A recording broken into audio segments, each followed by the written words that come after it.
গাড়ী বিচাৰি আছে স্কৰপিঅ 10,80,000 10,80,000 লৈ আহক এখন গাড়ী লৈ যাব পাৰিব ফাইনেন্স কৰিলে 3.5 পৰা 4 লাখ টকা দিলেও হৈ যাব প্ৰফাইল ভাল 2-3 লাখ টকা দিলেও হৈ যাব এখন স্কৰপিঅৰ আস্কিং হৈছে 14,80,000 ৱাক আৰাউণ্ড চাওক এখনৰ ইণ্টেৰিয়ৰ দেখুৱাই দিছো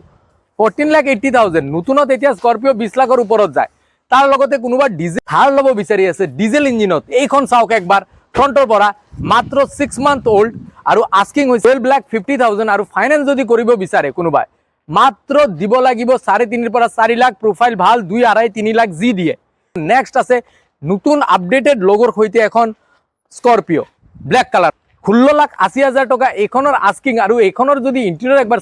চাব পাৰে সিটৰ লগত সিটৰ থকা ষ্টিকাৰো এতিয়ালৈকে খোলা নাই এই ষ্টিকাৰখনো এতিয়া লাগি আছে ৰানিং 30,000 প্লাস হৈছে আৰু এইখিনি গাড়ী আছে আপোনালোকে যদি এপিনে আহে এইখিনি গাড়ী আছে এয়া চাওক ফ্ৰেন্স মোটৰছ তেজপুৰত আৰু ডিটেইলছ লাগিলে ওপৰৰ নম্বৰত ফোন কৰিব